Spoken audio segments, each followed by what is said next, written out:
kita lagi galau tentang satu masalah, jalan keluar yang pertama yang harus teman-teman cari itu adalah Allah Subhanahu wa Ta'ala. Coba tanya kepada Allah, coba baca ayat-ayat Allah, gimana cara mengobati galau atau masalah di dalam hati kita. Misalnya masalah jodoh. Allah bisa kita baca di dalam firman Allah surat An-Nur ayat 32. Ini salah satu ayat yang bisa membooster teman-teman jomblo fisabilillah.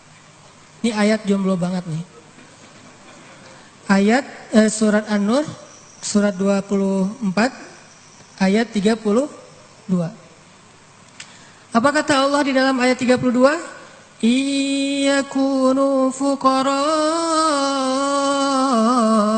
yughnihimullahu min fadlih wallahu wasi'un alim. Nikahkanlah orang-orang yang masih sendiri di antara kalian, baik yang merdeka ataupun orang-orang yang budak. Kalau mereka fuqara, apa arti fuqara? Fakir, gak punya apa-apa. Yughnihimullahu min fadli. Allah yang akan mencukupkan mereka dari karunia-Nya. Dan Allah maha luas lagi maha mengetahui. Ini ayat booster banget. Datang ke rumah calon mertua, capture nih ayat nih. Capture dulu ya. Capture. Udah selesai capture, ditaruh paling depan. Jadi pas kita buka HP langsung ayat ini yang keluar gitu. Begitu ditanya kerjaannya apa, tunjukin nih ayat. Kan pertanyaan kedua pasti kerjaannya. Pertanyaan pertama siapa namanya, kedua kerja di mana. Siapa namanya, misalnya sebut nama kita, sebutlah Budi gitu. Oh iya, kerja di mana, masih kuliah atau udah kerja? Udah selesai kuliah Pak. Kerjanya? Pak, ini. Apa ini? Kalau mereka fakir, Allah yang akan mengayakan mereka. Hah? Ngeri juga udah pakai ayat ya. Dan Allah maha luas lagi maha mengetahui Pak. Itu juga saya dengarnya dari Ustadz gitu ya. Oh benar juga nih ayatnya. Terus gimana anak saya dikasih makan apa? Allah yang kasih makan bukan saya. Anak bapak dan saya, bapak semua kita nih pemakan rezeki bukan pemberi rezeki. Gak ada satupun kan di antara kita pemberi rezeki. Semua kita ini pemakan rezeki. Pemberi rezekinya Allah. Dan ini ayat modal saya banget untuk nembak si dia. Kan saya dulu nikahnya nikah ngutang. Maharnya aja ngutang ke sebelah. Tapi bilang ngutangnya jangan pas awal. Nanti aja kalau udah deal baru ngutang. Udah setuju nih, kita nikah ujung-ujungnya, boleh utang dulu. Ternyata Allah mudahkan setelah itu. Justru setelah saya nikah tuh kan dulu saya kerja gak jelas ya. Memang gak punya kerja sih, bukan gak jelas. Nikah tuh gak punya kerja, gak punya simpanan apapun, gak punya bekal. Pokoknya modalnya modal surat An-Nur ayat 32. Itu modalnya, catat tuh. Kalau perlu jadikan status. Justru setelah menikah, saya ngebuktiin sendiri gimana Allah maha menunaikan janjinya. Allah gak pernah ingkar janji. Kalau kita fukoro, saya emang dulu fukoro. Gimana fukoro? Gak tahu mau makan apa hari ini juga. Namanya mahasiswa di luar negeri. Tapi kemudian setelah selesai nikah, Allah mudahkan dengan tiba-tiba saya dapat kesempatan menjadi petugas haji resmi. Bukan outsourcing gitu, resmi. Petugas haji resmi dari Depak. Selama 1 bulan musim haji dan itu lumayan penghasilannya. Pulang dari situ dapat tawaran untuk ikut audisi mengisi tilawah Al-Quran di salah satu televisi di Mesir. Yang ikut audisi itu banyak. Orang-orang Arab kan ngajinya bagus-bagus ya. Kelasnya udah kelas Al-Afasi, Al-Ghamidi, Toha Junaid. Yang keren-keren lah bacaannya, suaranya, hafalannya udah pasti keren. Saya ikut audisi tuh. Ternyata dari sekian ratus orang yang ikut audisi, yang dipilih cuma 5 orang min ajmalis saut atau as-saut adz-dzahabi, suara emas. Dan saya alhamdulillah terpilih, entah gimana caranya, mungkin juri waktu itu juga lagi nggak dengerin saya, tiba-tiba dicontreng aja. Terpilih di antara 5 orang dari berapa ratus orang yang ikut audisi.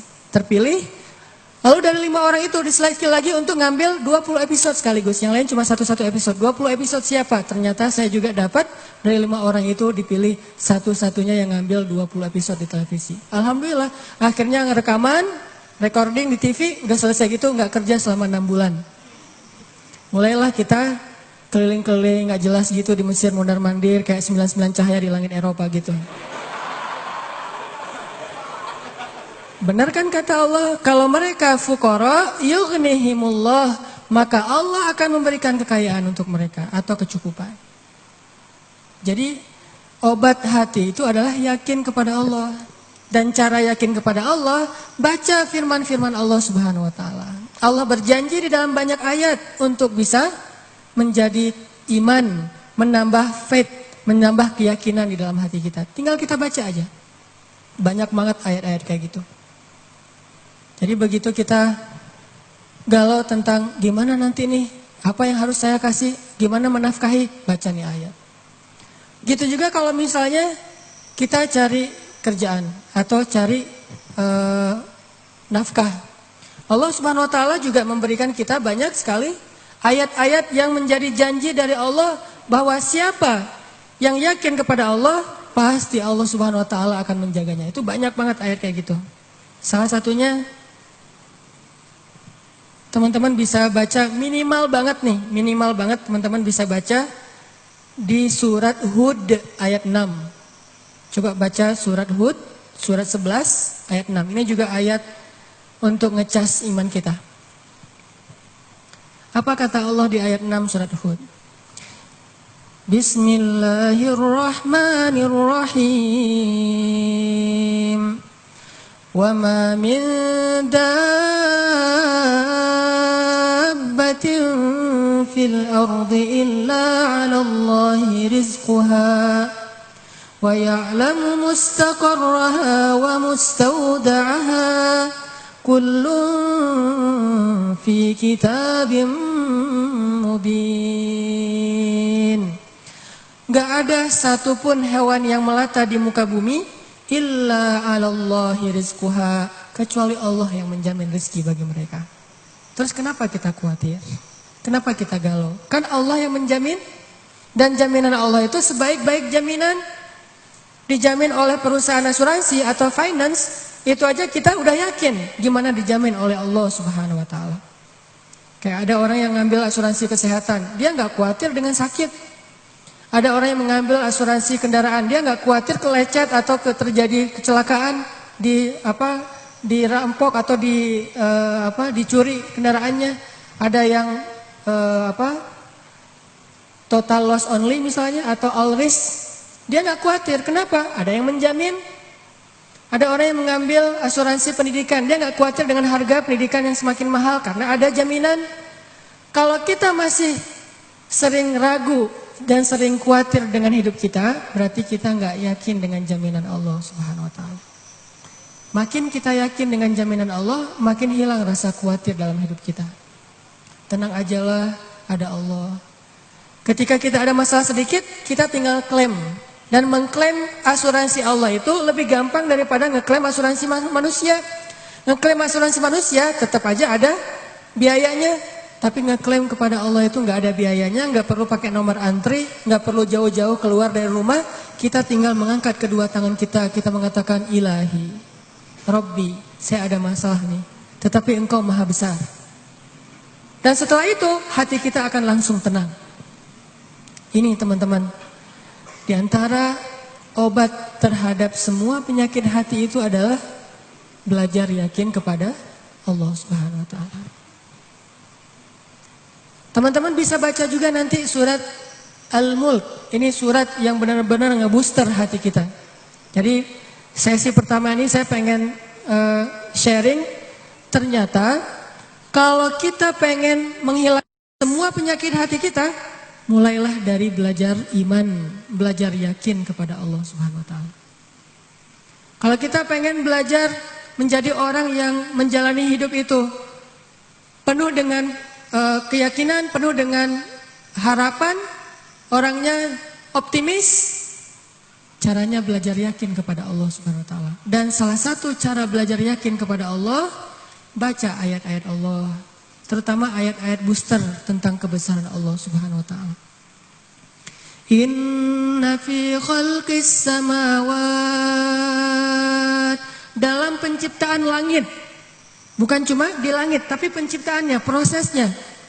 Inna fi khalqis samawati wal ardi wa ikhtilafil lail wa ikhtilafil laili wan nahari laayatin liulil albab. Langit, bumi, silih bergantinya malam dan siang atau musim, di situ ada bukti-bukti bahwa Allah Maha Kuasa. Kalau itu aja buat Allah gampang, cuma kun fayakun, apalagi cuma ngurus kita yang cuma kecil dibandingkan langit dan bumi. Kita itu dibandingkan langit dan bumi gak ada apa-apanya. Kalau langit dan bumi aja buat Allah gak ada apa-apanya lagi, apalagi kita. Jadi intinya teman-teman, kenapa kita khawatir kalau Allah menjamin kehidupan kita? Kenapa kita khawatir kalau Allah berjanji menolong kita? Kenapa kita khawatir kalau Allah Subhanahu wa taala tidak akan menyia-nyiakan kebaikan kita?